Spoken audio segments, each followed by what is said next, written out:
Bas Studio. Pada kesempatan kali ini kita masih membahas tentang fitur-fitur yang ada di Google Analytics.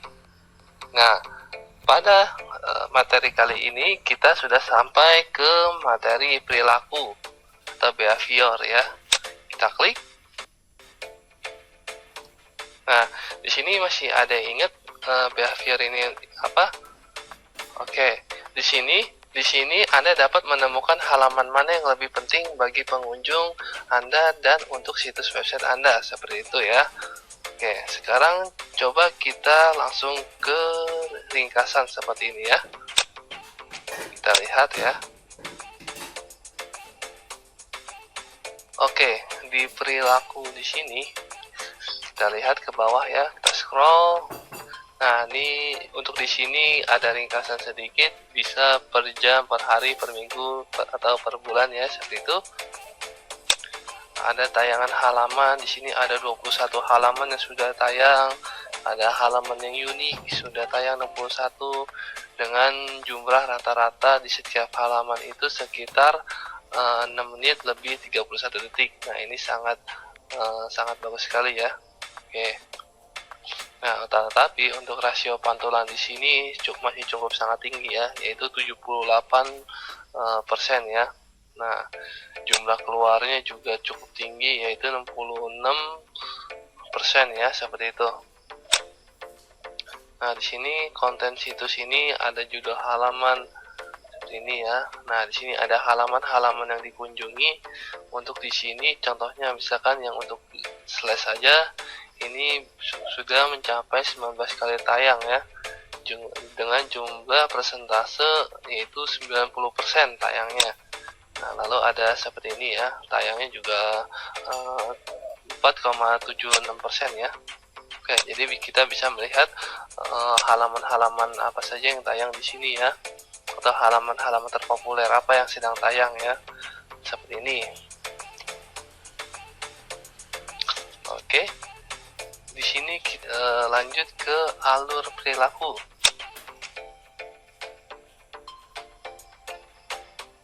Oke, alur perilaku. Nah, di laporan ini menggambarkan jalur yang dilalui oleh pengunjung dari satu halaman atau peristiwa ke halaman atau peristiwa berikutnya, seperti itu ya. Laporan ini dapat membantu Anda menemukan konten apa yang membuat pengunjung tetap terlibat dengan situs Anda atau bertahan di situs Anda ya, seperti itu. Laporan alur perilaku ini juga dapat membantu mengidentifikasi potensi masalah pada konten yang ada di halaman website Anda, seperti itu ya. Oke. Nah, contohnya di sini adalah halaman landings. Halaman landing itu berarti halaman pada saat kita mengakses situs websitenya tersebut ya. Nah, di sini tandanya 14 ya yang masuk. Ada 14 sesi totalnya ya. Nah, di sini kita bisa melihat potensi-potensinya juga ya. Melalui trafiknya itu 7% dan berpalingnya itu cukup tinggi, yaitu 92% ya. Jadi kita harus berhati-hati pada halaman awal sini.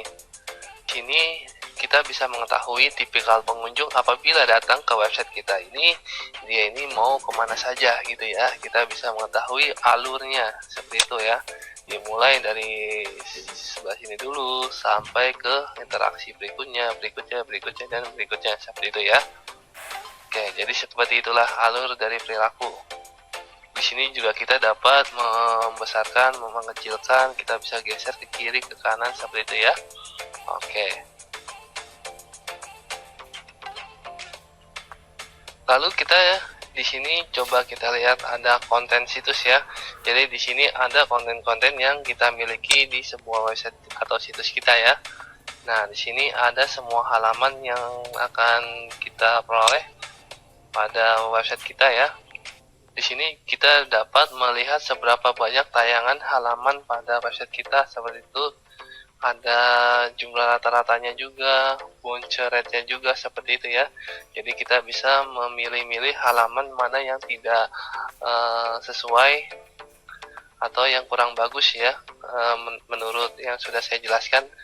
menurut dari bounce rate-nya atau menurut dari rata-rata halamannya seperti itu ya. Nah, di sini juga ada perincian konten ya.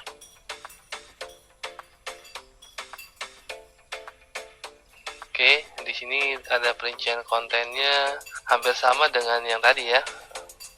Ada tayangan, berapa banyak tayangan unik, waktu rata-rata di halaman, bounce rate dan semacamnya. Di sini ada halaman landingnya, yaitu yang garis miring ya. Dan di sini ada halaman keluarnya. Nah, ini biasa pengunjung keluar dari halaman apa gitu ya. Kita lihat. Nah, dari sini ya, rata-rata pengunjung itu keluar ya.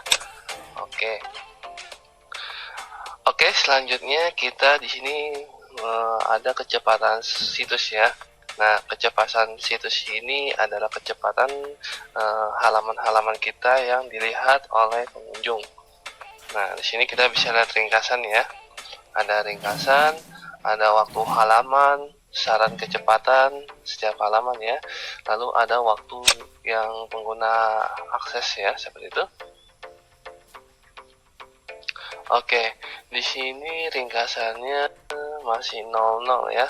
Kalau 00 seperti ini, si Google ini masih belum membacanya ya. Jadi si Google ini akan mulai membaca apabila data kita itu 1% ya.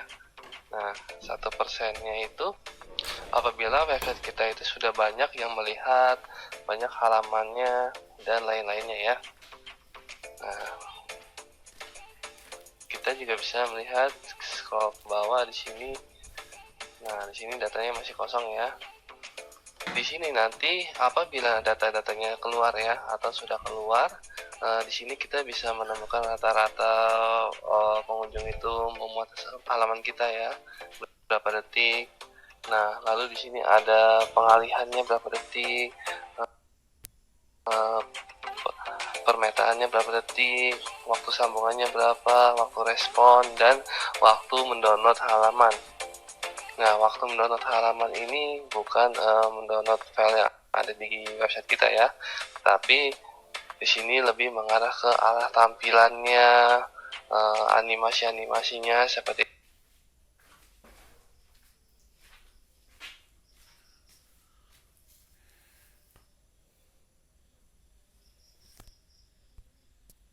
itu ke dalam.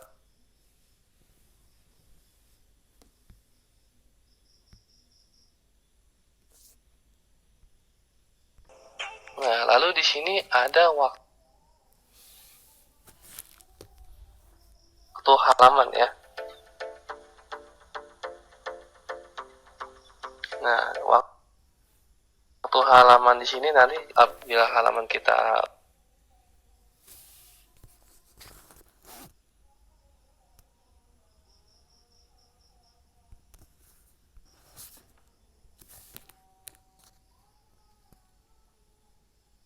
sudah banyak ya, di sini nanti kita bisa mengetahui halaman-halaman ini berapa lama diaksesnya oleh pengunjung ya.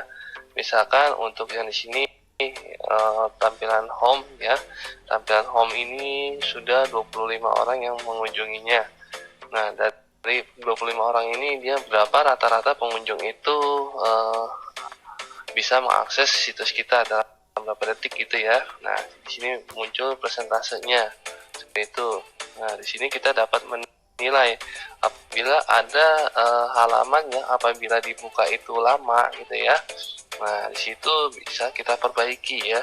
Mungkin ada segi dari gambarnya yang terlalu besar, ada script-scriptnya yang terlalu panjang sehingga dia saat membukanya itu agak lama ya. Nah, kita juga harus memperhatikan waktu kecepatan ini. Apabila nanti pengunjung itu datang ke suatu website kita ya, nah pengunjung itu membutuhkan sesuatu untuk menyelesaikan masalahnya dia. Nah, pada saat dia membuka website atau situs kita, ternyata loadingnya lama atau loading terus seperti itu ya. Nah, itu bisa jadi nanti akan di close, bounce rate-nya nambah lagi seperti itu ya. Nah, makanya makanya itu ini bisa menjadi salah satu faktor dari bounce rate-nya tinggi ya, seperti itu. Jadi kita di sini bisa menganalisa kira-kira berapa waktu rata-rata pengunjung itu mengakses halaman-halaman di kita ya, seperti itu. Nah, di sini juga penting sekali karena di sini bisa mengetahui juga apabila kita beriklan di Google AdWords ya pada suatu halaman. Nah, kita bisa lihat di sini halamannya itu kira-kira berapa lama orang mengaksesnya. Kalau misalkan lama, nah itu bisa kita perbaiki ya halaman tersebut. Nah, atau enggak dihapus atau enggak diganti dengan halaman yang lain untuk diiklankan seperti itu ya. Oke. Nah, selanjutnya di kecepatan situs ini juga menyediakan saran ya, saran kecepatan. Nah, kita bisa melihat saran-saran kecepatan misalkan di sini ya. Untuk home di sini ada 6 saran yang diberikan oleh Google Analytics ya. Coba di sini kita bisa mengkliknya ya. Oke, biarkan dia menganalisa terlebih dahulu ya. Nah, sambil menunggu dianalisa, di sini juga ada skor kecepatan halaman ya. Ada 75, 70, 64. Nah, kalau semakin tinggi berarti semakin bagus seperti itu ya. Nah, kalau di sini kita bisa melihat ya skor dari learnga.babastudio.org, dia ini rata-rata ya atau standar pada halaman website. Karena kalau cepat di sini hitungannya 90 sampai 100. Dan kalau lama itu dia poinnya itu antara 0 sampai 49. Nah, seperti itu ya. Sekarang coba bisa kita scroll ke bawah. Di sini ada laporan-laporannya. Bisa berupa data kolom, origin summary, data lab. Nah, di sini juga dia menyediakan ada yang kurang gitu ya. Nah, di sini ada yang warning nih, indeks kecepatan CPU pertama tidak ada aktivitas seperti itu. Nah, di sini kita bisa melihat, pelajari lebih lanjut ya nantinya ya, untuk melihat kesalahan kita itu di mana seperti itu ya. Oke. Di sini juga kita bisa lihat peluangnya ya, pengoptimalan ini dapat mempercepat pemuatan halaman ya. Nah, di sini optimalannya di sini kalau oranye ini cukup waspada ya. Tapi kalau merah seperti ini berarti terlalu banyak ya. Terlalu banyak memakan waktu, jadi harus segera dikurangin ya, seperti itu. Coba dilihat di bawah lagi. Nah, di sini masih banyak terdapat warning ya. Kita harus segera perbaiki ya. Seperti ini. Untuk memperbaiki ini kita bisa lihat di sini ya. Kita klik, lalu kita bisa pelajari lebih lanjut kenapa Google memberikan warning seperti ini ya. Oke. Nah, lalu yang terakhir di sini ada lulus audit. Nah, berarti kalau terchecklist seperti ini, berarti website ini telah lulus dari audit Google Analytics seperti itu ya. Oke. Kalau sudah mendapatkan data-datanya, ini bisa kita close ya. Nah, untuk halaman-halamannya bisa kita lihat masing-masing ya. Kita cek satu persatu apakah halaman-halaman tersebut bermasalah gitu ya. Apalagi halaman untuk beriklan di Google AdWords atau yang lainnya gitu ya. Kita bisa harus untuk melihat saran-saran yang Google berikan seperti itu, agar pengunjung itu nanti tidak langsung meng-close-nya ya, seperti itu ya. Oke. Nah, untuk yang terakhir di sini ada waktu pengguna. Kita klik waktu pengguna di sini. Nah, waktu pengguna di sini nanti akan tampil pengguna-penggunanya ya. Waktu dia mengakses halamannya itu berapa, seperti itu ya. Di sini ada waktu rata-ratanya dalam per detik. Nah, contoh waktu pengguna, ada kategorinya dia itu sebagai apa ya. Nah, kita bisa melihatnya di sini ya. Kalau data kita itu sudah 1% atau lebih ya, karena di sini masih 0%, jadi belum bisa terlihat datanya itu ya. Oke, selanjutnya kita masuk ke fitur penelusuran situs. Nah, kita klik ya di sini. Nah, di sini ada ringkasan pengguna, istilah penelusur, halaman penelusuran. Nah, di sini penelusuran situs itu memungkinkan Anda untuk memahami sejauh mana pengunjung memanfaatkan fungsi penelusuran di dalam situs Anda. Istilah penelusuran di sini adalah pencarian di dalam website kita ya. Apabila nanti pengunjung itu mencari sebuah barang gitu ya, nah nanti barang yang pencarian yang dia cari itu berhasil nggak menemukan barang yang dia cari. Kalau misalkan berhasil, berarti situs Anda sudah efektif ya. Tapi apabila tidak berhasil, nah nanti situs Anda berarti belum efektif seperti itu. Kalau misalkan pengunjung itu mencari asal-asalan atau mencari barang yang tidak ada, harap dibuatkan pemberitahuan bahwa data tersebut tidak ada ya, seperti itu. Oke. Nah, lanjut ke menu peristiwa. Di peristiwa ini ada ringkasan peristiwa teratas, halaman, dan alur dari peristiwa itu. Nah, peristiwa ini adalah interaksi pengguna dengan konten yang dapat dilacak secara terpisah dari halaman kita ya. Nah, terpisahnya itu bisa berupa download, klik iklan tertentu, berupa flash, animasi, dan juga bisa berupa sebuah Ajax ya. Nah, misalkan di sini kita mempunyai website seperti mendownload film atau mendownload software tertentu gitu ya. Nah, lalu apabila diklik link download itu, nah dia akan mengarah ke suatu situs lain. Nah, itu dia, kita bisa melacaknya melalui link downloadnya itu ya. Oke, nanti kita bisa lihat di peristiwa ini ya. Nah, selanjutnya di sini ada penayang. Penayang ini laporan untuk Google AdSense nantinya. Nah, nanti apabila kita sudah mempunyai Google AdSense dan ingin mengkonekkan ke Google Analytics, kita bisa klik yang menu yang ini ya, penayang ya. Kita lihat di sini penayang ini ada ringkasan halaman penayang, perujuk penayang seperti ini ya. Oke. Nah, jadi nggak cuma Google Ads saja yang bisa masuk ke dalam Google Analytics, tetapi Google AdSense pun juga bisa ya, seperti itu. Nah, nanti kita juga bisa melihat 3 buah laporan di sini ya, yang digunakan untuk membantu Anda dalam menganalisis performa dari Google AdSense. Seperti itu ya. Oke. Nah, yang terakhir di sini ada uji coba. Uji coba di sini apabila kita klik ya.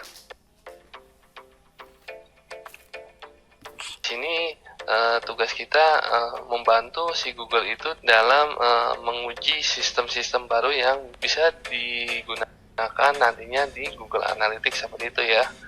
Ibaratnya ini masih beta, hanya seperti itu ya. Masih belum sempurna gitu. Nanti kita bisa melakukan testing pada website kita seperti itu.